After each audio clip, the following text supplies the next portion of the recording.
একটা কথা বলে না বন্ধুরা, যে যায় দিন ভালো যায়, এটা কিন্তু সত্যি কথা। আমাদের যে দিনগুলো যাচ্ছে আসলে ভালো দিন, আমরা মনে করতেছি যে সবসময় ভবিষ্যৎ বুঝি ভালো হয়, ভবিষ্যৎ আসলে বেশ চাপেই যাচ্ছে না। একবার করোনা গেল, এরপরে ইউক্রেন যুদ্ধ, সব কিছু মিলিয়ে টিলিয়ে বেশ চাপে আছি আমরা চতুর্দিক থেকে, ঠিক আছে। এবং আপনারা যদি বিদেশের দিকে খেয়াল করেন, অর্থনীতি বলেন, তারপরে সার্বিক একটা মানে ইয়ের মধ্যে দিয়ে যাচ্ছে, মানে কি বলে এটাকে, অস্থিরতার মধ্যে দিয়ে জীবনটা যাচ্ছে।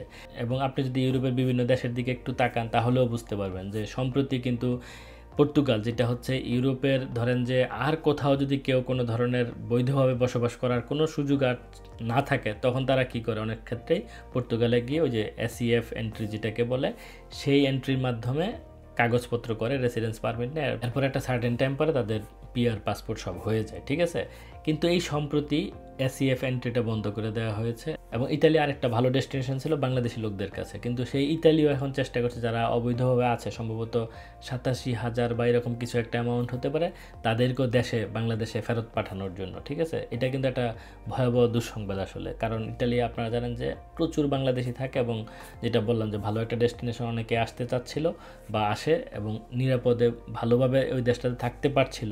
সো এদেরকে যদি পাঠিয়ে দেয়, এটা একটা খারাপ ব্যাপার। এরকম বিভিন্ন দেশ বেশ চাপে রাখছে। সো আপনারা যারা ইউরোপের বিভিন্ন দেশে যেতে চান, তারা অবশ্যই আমি বলবো একটু বৈধভাবে ভাষা শিখে, একটু সুযোগ সুবিধা দেখে বুঝে শুনে পা বাড়ানোর জন্য। হুটহাট করে ইউরোপের যে কোনো একটা দেশের নাম শুনলে লাভ দিয়ে পড়া, হ্যাঁ, এটা উচিত হবে না। আমি ধরেন যে এই যে পর্তুগালের এটা বন্ধ হয়ে যাওয়ার পর বিভিন্ন গ্রুপে দেখছিলাম এক শ্রেণীর দালাল অথবা এক শ্রেণীর যারা ওই সোকল্ড এজেন্সি, যারা এই ধরনের কাজগুলা করে, তারা কিন্তু ওখানে বলছে যে এক দেশ বন্ধ হবে আরেক দেশ ওপেন হবে। সো এটা আপনারা বলতেই পারেন, কিন্তু আপনারা যদি একটু খেয়াল করেন কোন দেশ ওপেন হবে, ওপেন তো আসলে সারা জীবন সব দেশই ছিল যদি আপনার যোগ্যতা থাকে। সো যাদের যোগ্যতার ঘাটতি আছে, এখন যোগ্যতা কিন্তু ভাই ঘরে বসেও তৈরি করা যায়। আপনি যদি ধরেন যে 5 পর্যন্ত পড়াশোনা করেছেন অথবা 8 পর্যন্ত বা এসএসসি পাস করেছেন, এরকম যদি কোনো কিছু হয়, আপনি যদি কোনো একটা টেকনিক্যাল কাজ শিখেন যেটা ডিমান্ড আছে বহির্বিশ্বে, এবং হচ্ছে ওই দেশের ভাষাটা আপনারা শিখেন, তাহলে কিন্তু আপনার বৈধভাবে আপনি ওই দেশে যাইতে পারার কথা। কারণ নানান ধরনের অপশন কিন্তু আছে, মানে job searching visa, direct job visa, হ্যাঁ, এরকম কিন্তু আছে। আপনি যদি জার্মানির কথাই চিন্তা করেন, এই যে মানে 1 জুন থেকে 2024 1 জুন থেকে চালু হলো আপনার হচ্ছে মানে অপরচুনিটি কার্ড, যেটাকে বলে সনশেন কার্ডে জার্মান ভাষায় বলে, বা অপরচুনিটি কার্ড। এখানে আপনি জব ছাড়াও ইভেন আসতে পারবেন যদি আপনি কিছু রিকোয়ারমেন্টস ফুলফিল করেন। ওই রিকোয়ারমেন্টসগুলোর মধ্যে কি, ভাষা পারা, আপনার যে পড়াশোনাটা আছে বাংলাদেশের সেটা জার্মানিতে রিকগনাইজড কিনা, আপনার বয়স, হ্যাঁ, এই যে মেইন বিষয়, অথবা আপনার স্পাউস, এই মেইন কয়েকটা বিষয়, এই বিষয়গুলো যোগ্যতা যদি আপনি ম্যাচ করাতে পারেন, জার্মানিতেও কিন্তু আপনি জব খুঁজতে আসতে পারবেন। তাহলে চিন্তা করতে পারেন জার্মানি কত সুযোগ তৈরি করে দিয়েছে। কিন্তু আপনারা যদি ওই রকম চিন্তা ভাবনা না করে, ধরেন ওই যে কোনো একটা ইউরোপের দেশে গেলেন যেখানে আপনার বাংলাদেশের টাকা 40-50 হাজার টাকা হয়তো আপনি বেতন পাবেন না, বা বেতন হয়তো 70,000 বা 60,000 পাইলেন, 20-30 হাজার খরচ হয়ে গেল আপনার নিজের পারপাসে, তারপরে আপনি 30-40 হাজার দেশে পাঠাবেন, এরপরে কবে নাগাদ আপনি পিআর পাবেন, পাসপোর্ট পাবেন, আদৌ পাবেন কিনা সারা জীবন থাকলেও কোনো গ্যারান্টি নেই। সো ওই রকম দেশে গিয়ে ধুকে ধুকে না মরে একটা ভালো দেশে যদি আপনি যান, তাহলে কি হবে, আপনার ভবিষ্যৎটা সুন্দর হবে, ঠিক আছে। সেই জন্য আমি বলবো অবশ্যই একটু রিসার্চ করে খোঁজ খবর নিয়ে একটা ভালো দেশে যাবেন, যেই দেশে আপনার জীবনটা সুন্দর হতে পারে, ঠিক আছে। ইউরোপ কিন্তু বেশ চাপে রেখেছে প্রবাসীদেরকে, মানে যারা মাইগ্রেন্ট হিসেবে আসে। ইউরোপিয়ান ইউনিয়ন নতুন নতুন আইন করতে যাচ্ছে যেন অবৈধরা আসতে না পারে, কারণ ভূমধ্যসাগর পাড়ি দিয়ে যত মানুষ ইউরোপে আসে তার মধ্যে বাংলাদেশ একদম প্রথম সারিতে আছে, সম্ভবত সবচেয়ে বেশি আসে বাংলাদেশ থেকে। তাহলে আপনারা চিন্তা করতে পারেন পার্সেন্টেজটা কী পরিমাণ। সেই ক্ষেত্রে আপনি যদি আপনি ডেফিনেটলি বাংলাদেশের নাগরিক, যেহেতু আপনারা ভিডিওটা দেখছেন আমার। সো আপনি যদি বাংলাদেশ থেকে এই অবৈধ পথে অথবা বৈধ, সেই অবৈধ হয়ে যাওয়ার চিন্তা ভাবনা করেন যে আমি ইউকেতে আসছি, আমি জার্মানিতে আসছি, পর্তুগাল চলে যাব, স্পেনে চলে যাব, বা অন্য দেশে চলে যাব, সেই চিন্তা থেকে অবশ্যই দূরে থাকতে হবে। কারণ ইউরোপিয়ান ইউনিয়ন একদম সরাসরি নানান ধরনের কঠিন কঠিন জিনিস, বিশেষ করে বাংলাদেশিদেরকে মাথায় রেখে ইভেন নানান ধরনের চাপ তৈরি করছে। ইইউর লোকজন বাংলাদেশ সরকারের সঙ্গে কথা বলে কদিন পরে পরে, হ্যাঁ। এবং এই যে ইইউ ইলেকশন হচ্ছে, এখানে কিন্তু মাইগ্রেশন একটা, এই 6টা ইম্পর্ট্যান্ট পয়েন্টের মধ্যে মাইগ্রেশন একটা পয়েন্ট, এবং এটা প্রথম পয়েন্ট। কারণ মাইগ্রেশন নিয়ে তারা খুবই চিন্তিত, এই অর্থে চিন্তিত কারণ অবৈধ মাইগ্রেশনটা তারা কেউই চায় না, কারণ এটা নানান ধরনের চাপ তৈরি করছে এই ইউরোপিয়ান সোসাইটিতে। সেই ক্ষেত্রে বাংলাদেশ থেকে আপনারা যারা ছুতানাতা করে আর আসার চিন্তা ভাবনা করছেন, অথবা একটা ছোটোখাটো জব নিয়ে কোনো একটা লিথুনিয়া হোক, রোমানিয়া হোক, পোল্যান্ড হোক, বুলগেরিয়া হোক চলে যাচ্ছেন, এরপরে আপনারা চিন্তা করছেন যে অবৈধভাবে কোনো একটা দেশে চলে যাব, জার্মানি এসে জার্মানিতে থেকে যাব, এটার চিন্তা একদম 100% মাথা থেকে ঝেড়ে ফেলতে হবে, কারণ এটা ডে বাই ডে কঠিন হচ্ছে। সত্যি কথা যেটা বললাম যে যায় দিন ভালো যায়। আজ থেকে 10 বছর আগে একরকম ছিল, ঠিক আছে, এখন আগের দিন আর নাই। এখন আপনাকে বরং উল্টা সুযোগ করে দিচ্ছে যে ঠিক আছে তুমি আসো, আমাদের লোক দরকার। জার্মানিতে যেটা বললাম যে আপনার মানে অ্যারাউন্ড 2.5 মিলিয়ন বা 25 লাখের মতো, 24 থেকে 25 লাখের মতো জব এই মুহূর্তে খালি আছে। তাদের তো এই লোকগুলো দরকার, তো তারা এই লোকাল মার্কেট থেকে, জার্মান মার্কেট থেকে এই লোকগুলা ফুলফিল করতে পারছে না।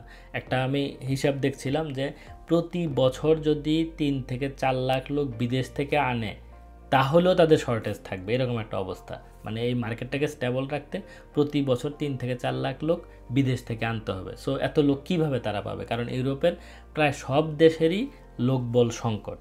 এখন তারা আবার এটা চাচ্ছে না যে অবৈধভাবে সবাই আসুক, তারা চাচ্ছে একটা লিগ্যাল ফরম্যাটের মধ্যে দিয়ে, লিগ্যাল ফ্রেমওয়ার্কের মধ্যে দিয়ে যেন আসে। সেই জন্য এই অপরচুনিটি কার্ড বা সঞ্চয়ন কার্ডে জার্মানিতে চালু করছে, ইতালিতে কৃষি ভিসা, পর্তুগালে জব সার্চিং ভিসা, এবং ইউরোপের অন্যান্য ছোটোখাটো যে দেশগুলো আছে সেগুলোতেও কিন্তু প্রচুর পরিমাণে বিদেশ থেকে চাকরি দিয়ে লোক নিয়ে আসছে। কিন্তু এখানে প্রবলেমটা হচ্ছে লোক এসে কোনো রকম ধরেন 5 লাখ, 10 লাখ, 20 লাখ টাকা খরচ করে আপনি আসার চিন্তা করছেন, আসছে না হয়তো কেউ কেউ, বা আসবে না হয়তো কেউ কেউ। আসার পর আপনি চাচ্ছেন যে কোনো রকম আমি থেকে যাই, আমি কৃষি ভিসায় আসছি, আমার 6 মাসের ভিসা ছিল বা 9 মাসের ছিল, আমি এসে আর যাব না, আমি থেকে যাব, অথবা ইতালিতে থাকতে না পারি পালিয়ে পর্তুগাল চলে যাব। এরকম যাদের প্ল্যান ছিল তাদের জন্য ইউরোপ আসলেই কঠিন। এইটা কোনোভাবে আপনারা করবেন না, বৈধভাবে সুন্দর একটা দেশে যান, ভালো একটা দেশে যান, যেখানে আপনার স্বপ্নটা পূরণ হবে। ইউরোপে খালি আসলেই হলো না, যেটা আমি একটু আগে বললাম যে আপনি 40, 50, 60 হাজার টাকা বেতন পাবেন, আপনি ফ্যামিলিকে দিবেন কি, নিজে চলবেন কি, আর আপনার ভবিষ্যৎ কি। সো এমন একটা দেশে আপনাকে যেতে হবে যেখানে আপনার স্বপ্ন যেটা আছে যে না আমি ভালো একটা অ্যামাউন্ট ইনকাম করবো এবং হচ্ছে ভালো একটা দেশে সুন্দর একটা জীবনযাপন করবো, এবং আমি একটা সময় ফ্যামিলিকেও নিয়ে আসবো। সেই রকম দেশ কিন্তু ইউরোপে প্রচুর নাই, ঠিক আছে। আমি যেহেতু জার্মানিতে থাকি, আমি জানি জার্মান সোসাইটিটা কতটা ভালো, ঠিক আছে। আমি বলছি না জার্মানি একদম মানে বেস্টের বেস্ট, তা বলছি না, বাট জার্মানি আপনারা যতগুলো দেশ জানেন পৃথিবীতে, জার্মানি তার মধ্যে একদম 2-4টা দেশের মধ্যেই পড়বে। যদি আপনি উচ্চশিক্ষার কথা বলেন, যদি আপনি হেলথের কথা বলেন, যদি আপনি ফ্যামিলি নিয়ে সুখে শান্তিতে থাকার কথা বলেন, ভালো আয় রোজগারের কথা বলেন, তাহলে অবশ্যই জার্মানি একদম প্রথম সারিতে থাকবে। সেক্ষেত্রে আপনার উচিত হবে জার্মানি অথবা এই ধরনের একটা দেশ খুঁজে বের করা যেখানে গিয়ে আপনি ভালো থাকতে পারবেন, ঠিক আছে।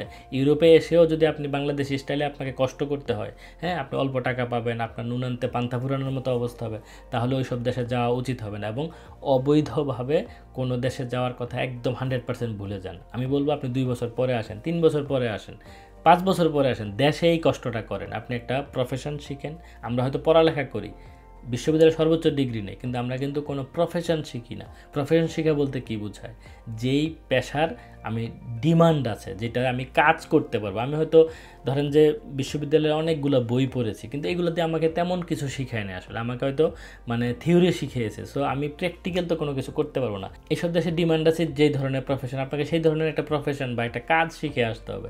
যেমন পাইপ ফিটারদের ডিমান্ড আছে, তারপরে টাইলস মিস্ত্রিদের ডিমান্ড আছে, ধরেন ইলেকট্রিশিয়ানের ডিমান্ড আছে, হেলথের যত প্রফেশন আছে সবগুলোর ডিমান্ড আছে, আইটির যত শাখা প্রশাখা আছে সবগুলোর ডিমান্ড আছে, হ্যাঁ। সো আপনারা এই ধরনের যদি কোনো একটা কাজ শিখে, বা কেউ যদি অলরেডি না শিখে থাকেন তাহলে শিখেন, আর যদি যারা এই প্রফেশনে আছেন তারা ল্যাঙ্গুয়েজটা একটু শিখেন, নিজে নিজে জব কিন্তু খুঁজে জার্মানিতে হোক বা অন্যান্য ইউরোপের উন্নত দেশ যেগুলো আছে সেগুলোতে নিজে নিজে কিন্তু যাওয়া সম্ভব। লিঙ্কডইন আছে, বিভিন্ন জব সাইট আছে, একটু যদি ঘাটাঘাটি করেন অবশ্যই আসতে পারবেন, সেটা হচ্ছে মোদ্দা কথা।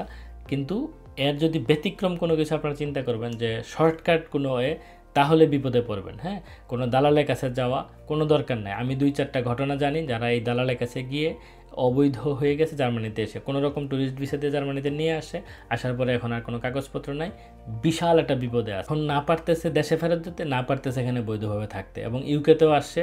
ধরেন কোনো রকম ইউকেতে আপনারা জানেন যে স্টাডি ভিসা এত কঠিন, আপনি রিকোয়ারমেন্টসগুলো ফুলফিল করলে আপনি কিন্তু ভিসা পেয়ে যাচ্ছেন। সো স্টাডি ভিসায় চলে আসছে, আসার পরে স্টাডিও শেষ করছে, এরপরে পিএসডব্লিউ যেটাকে বলে আপনারা জানেন যে পোস্ট স্টাডি ওয়ার্ক পারমিট, সেইটা পাচ্ছে। পাওয়ার পরে কিছুদিন কাজ করলো, কিন্তু ওই সময়ের মধ্যে যদি আপনার একটা রিলেটেড জব ম্যানেজ করতেন আপনার স্টাডি রিলেটেড, তাহলে কিন্তু বিশাল প্যারা, হ্যাঁ, সেখানে থাকাও কঠিন হয়ে যায় এবং জব পাওয়াও কিন্তু বেশ কঠিন। সো এই ধরনের রিস্ক নেওয়া যাবে না। আমি বলবো আপনারা একটু একটু ঘাটাঘাটি করে যেখানে একটু সহজ আছে সেখানে একটু দেরি হোক সেই সব দেশে যাওয়ার জন্য, ঠিক আছে।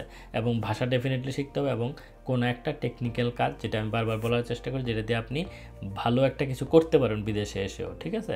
নট নেসেসারিলি যে আপনাকে ধরেন যে একদম চেয়ার টেবিলে বসে জব করতে পারে। ইউরোপে অনেক কাজ আছে যেগুলা আপনার চেয়ার টেবিলে বসা জবের চেয়েও বেশি ইনকাম করা সম্ভব, ঠিক আছে। এবং আপনারা জানেন যে এই টেকনিক্যাল যতগুলো কাজ আছে সবগুলো কাজের পৃথিবীর সব জায়গায় ডিমান্ড আছে। সো আপনারা সেই ধরনের কোনো একটা কাজ যদি আপনারা না পারেন অলরেডি, সেটা একটু শিখবেন। আর হচ্ছে ইউরোপের যে দেশগুলোর কথা আমি একটু বলেছি যে কঠিন হচ্ছে সব কিছু, সেই ধরনের কঠিন দেশে যাওয়া উচিত হবে না, চিন্তা ভাবনা করা উচিত হবে না, এবং শর্টকাট কোনো পথঘাট খোঁজারও চিন্তা করবেন না। আপনাকে অবশ্যই একটু কষ্ট করে, একটু পরিশ্রম করে